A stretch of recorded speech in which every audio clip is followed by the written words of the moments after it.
Excuse me, sweetheart. The gift shop is 2 buildings over, back near the main gate. The voice cut through the low hum of conversation inside the tiered lecture hall like a serrated knife. Molly Peters paused, her hand hovering over the back of a sterile gray chair in the front row. She didn't flinch, nor did she immediately turn around. She simply took a breath, smelling the familiar mix of floor wax, stale coffee, and the sharp starch of uniforms.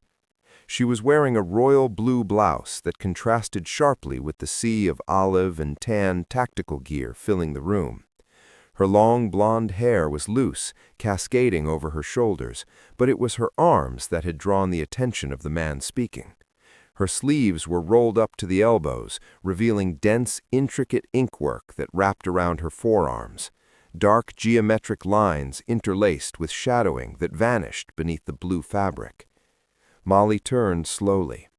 Standing in the aisle above her was a man built like a vending machine, wearing the Type 3 Navy working uniform.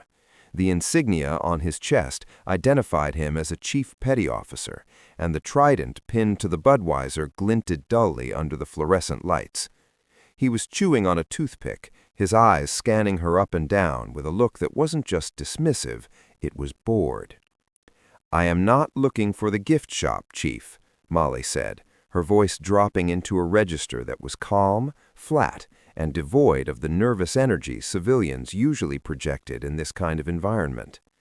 The chief smirked, glancing over his shoulder at 2 other sailors who were leaning against the back wall, their arms crossed. They snickered. "Well, you're definitely lost," the chief said, stepping down 1 tier so he loomed slightly over her. "This is a closed briefing for special warfare personnel, Tier 1 assets and support only. That means no spouses, no girlfriends, and definitely no tourists wandering in off the street because they got turned around looking for the commissary." Molly turned back to the table at the front of the room. She placed her leather messenger bag on the surface. "I am aware of the briefing schedule." The chief's amusement curdled into irritation. He didn't like being ignored, especially not by a civilian woman in a bright blue shirt who looked like she belonged at a coffee shop rather than a pre-employment intel brief. He stepped down to the floor level, closing the distance between them. "Hey, I am talking to you," he barked, moving to block her path to the podium. "You need to grab your bag and clear the deck. Now we have an O5 coming in here in 10 minutes to discuss operational security and hostile theaters. We don't need you lingering around taking selfies for your Instagram." Molly looked up at him. She was 5'7", but the chief had at least 6 inches on her. Despite the size difference, she didn't retreat. She held her ground, her blue eyes locking onto his with a frightening intensity. "I am not taking selfies," she said, "and if you are worried about operational security, you might want to lower your voice before you announce the commanding officer's arrival to the entire hallway." The audacity of the comment seemed to stun him for a second. The room, which had been buzzing with the pre-briefing chatter of about 40 men, began to quiet down.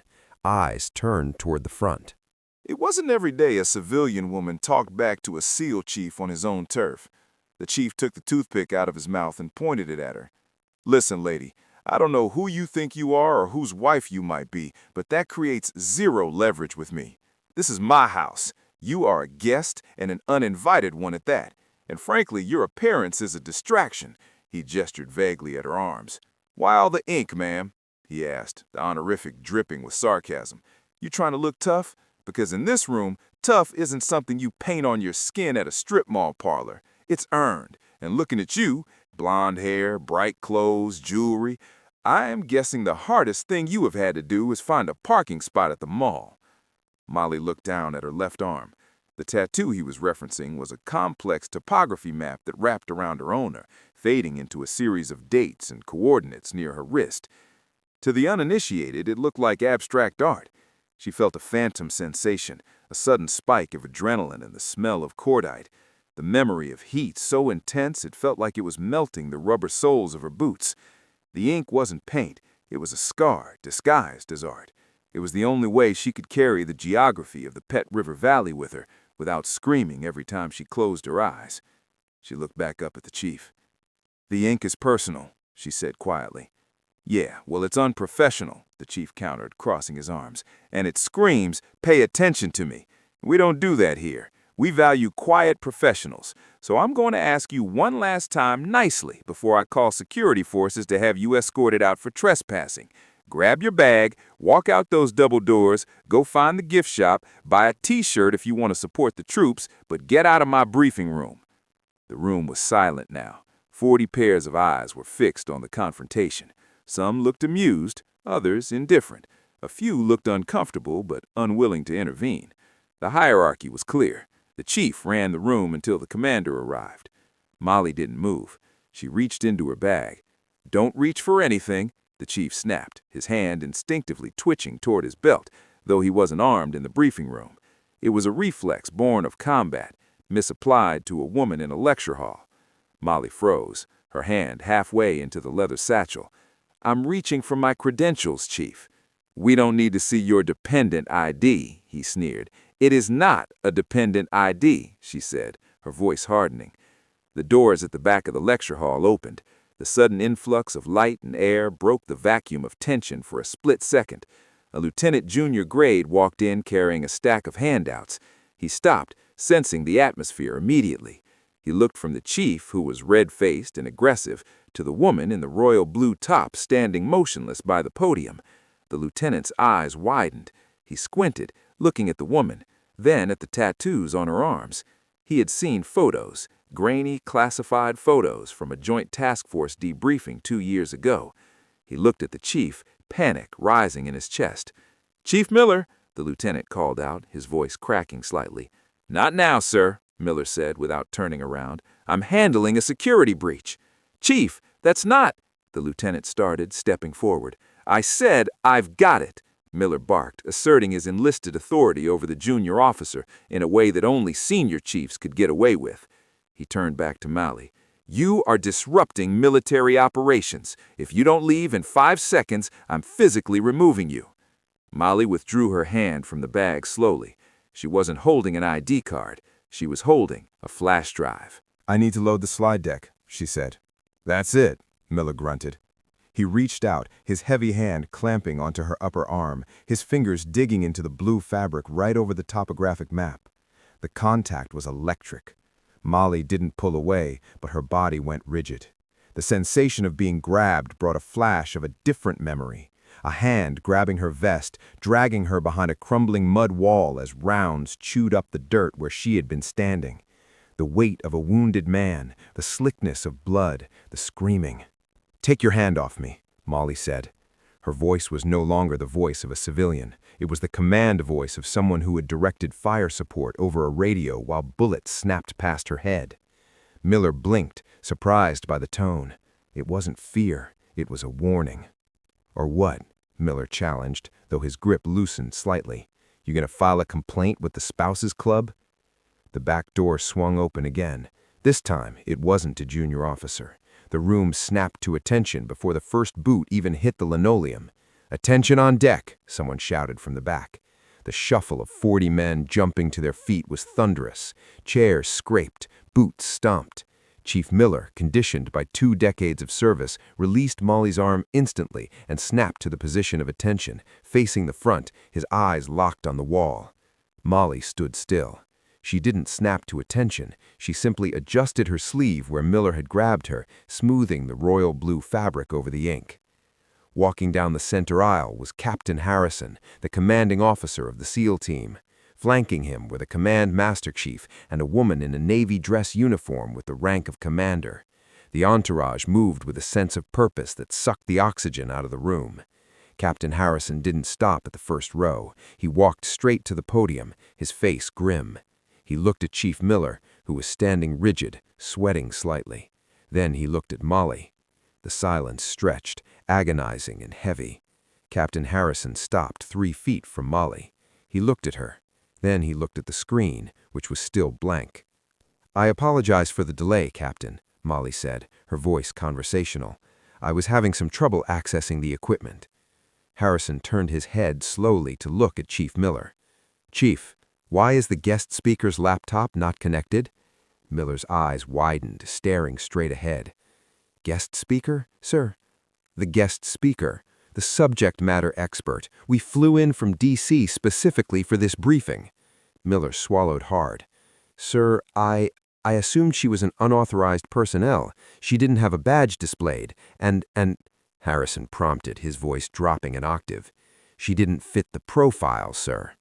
Harrison let out a short, sharp breath through his nose. He turned back to Molly. Molly, are you all right? I am fine, Jim, she said. The use of the captain's first name sent... He paused, letting the name hang in the air. Some of you might simply see a civilian, Harrison continued, his eyes drilling into Chief Miller. You might see a woman with blonde hair and tattoos and assume she is lost. That is your first mistake. And in our line of work, first mistakes are often last mistakes. Harrison walked over to the side of the podium and plugged in the HDMI cable that Miller had blocked Molly from reaching. The projector hummed to life. A title slide appeared on the massive screen behind them. Cultural Intelligence and Asymmetric Warfare in the Pet River Valley, a case study. Harrison looked at the audience. Miss Peters is not a spouse. She is not a tourist. For 5 years, she served as a lead cultural support team specialist attached to Special Operations Task Forces in Afghanistan. She has more time outside the wire than half the people in this room combined. He looked at Miller. And as for the ink that the chief here seems so concerned about, Harrison nodded to Molly. Molly stepped forward. She didn't look triumphant. She looked tired, but strong.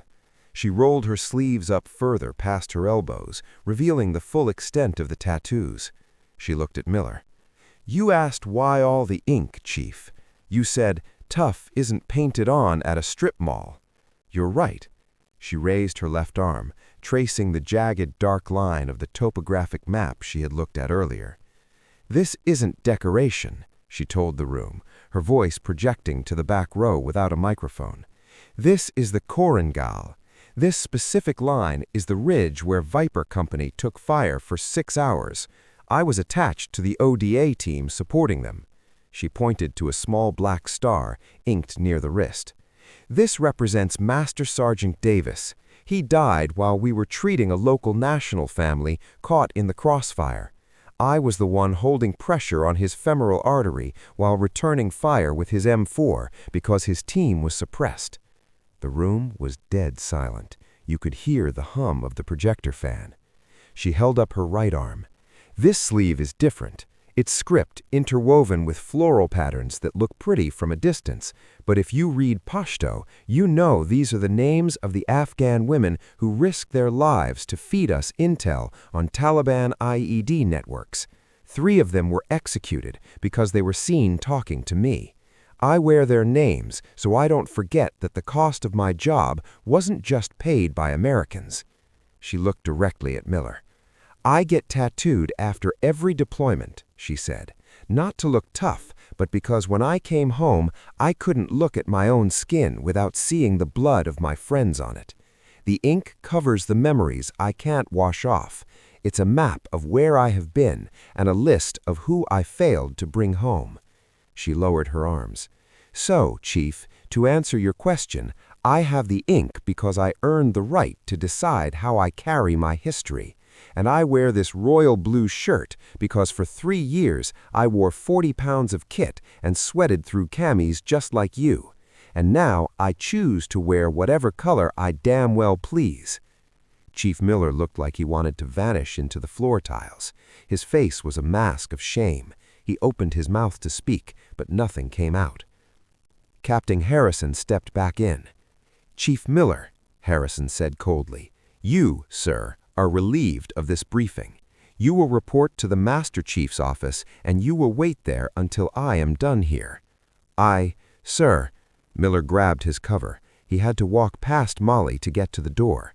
He paused for a fraction of a second, his eyes meeting hers. The arrogance was gone. In its place was a realization of just how badly he had misread the situation. He nodded, a short, jerky motion of contrition, and walked out. The double doors swung shut behind him with a finality that echoed in the room. Captain Harrison turned back to the audience. Miss Peters is here to teach you how to navigate environments where kinetic force isn't the answer. She began to pack up her laptop. The room cleared out slowly. Several of the SEALs hung back, waiting for a chance to speak to her. They approached respectfully, asking specific questions about the tribal dynamics in the regions they were deploying to, or asking about the dialect she had mentioned. The last to leave was the lieutenant. He waited until the others were gone. "Ma'am," he said. Molly looked up, zipping her bag. "Just Molly, Lieutenant." "Molly, I just wanted to say, I'm sorry about Chief Miller. He's old school." "He was protecting his team," Molly said. "I can respect the instinct. It was just the target identification that was off." The lieutenant smiled. "I think he learned his lesson." "I hope so," Molly said as she walked out of the lecture hall. Captain Harrison was waiting for her in the corridor. He handed her a bottle of water. "You crushed it," he said. "I had good material," she replied, taking the water. Harrison walked with her toward the exit. "Miller is in my office. Do you want to see him?" Molly stopped. She thought about the embarrassment on the chief's face. She thought about the arrogance, but also the underlying drive to secure the perimeter. "No," she said. "He doesn't need me to pile on. You handle him. But Jim? Yeah, make sure he knows that the offer stands. If he wants to know the story behind the rest of the ink, he can ask, but he has to ask respectfully." "I will tell him," Harrison promised. They reached the heavy glass doors of the building. The sun outside was blindingly bright compared to the dim lecture hall. "One more thing," Harrison said. Molly turned. "That royal blue shirt," he said, grinning. "It really does stand out." Molly laughed. "That's the point, sir. I'm done hiding in the camouflage." She pushed the doors open and walked out into the sunlight. She walked past the rows of gray Navy sedans, past the formations of jogging sailors, chanting cadence. As she walked, she rolled her sleeves down, covering the maps and the names. They were for her, after all. The world didn't need to see them to know she was strong. She just needed to know they were there. But as she reached her car, she saw a figure standing by the hood. It was Chief Miller. He wasn't wearing his cover. He was holding it in his hands, turning it over and over. When he saw her, he straightened up. He looked uncomfortable, stripped of his bravado. "Miss Peters?" he said. "Chief," Molly said, stopping a few feet away. "I wanted to Operation Hammer Down. Molly nodded. "I had a buddy in that valley," Miller said quietly. "A comms guy. He made it out. He said a female Terp saved their asses. I never knew her name." Molly didn't say anything. She didn't need to. Miller looked at her arms, now covered by the blue fabric. "I guess I just wanted to say thank you for him, and for the lesson today." Molly unlocked her car. "You're welcome, Chief." She opened the door and tossed her bag in. Before she got in, she looked back at him. "And Miller." "Yes, ma'am." "Next time you see a woman in a bright blue shirt, check the eyes before you check the clothes. The eyes always tell you who has been to the show." Miller met her gaze. He saw it then, the 1,000-yard stare buried deep behind the blue irises, the steel that only comes from walking through fire. "Understood, ma'am," he said. He threw her a salute. It wasn't a mandatory salute for an officer. It was the salute one warrior gives another. Molly didn't salute back. She was a civilian now, and she respected the protocols. She simply nodded, a slow dip of her chin. She got into the car, started the engine, and drove toward the gate. She checked her rearview mirror. Miller was still standing there watching her go. She turned on the radio. Music filled the car, washing away the tension of the briefing room. She glanced down at her wrist where the cuff of her shirt had ridden up slightly, exposing the small black star. "We made them listen, Davis," she thought. "We made them see." She drove past the gift shop, past the headquarters, and out through the main gate, merging into the civilian traffic. To the passing cars, she was just a woman in a blue shirt driving a sedan, an unassuming figure in the daily commute. But underneath the blue silk, the map of the valley was still there, etched into her skin, a permanent reminder that heroes don't always wear uniforms. Sometimes they wear ink.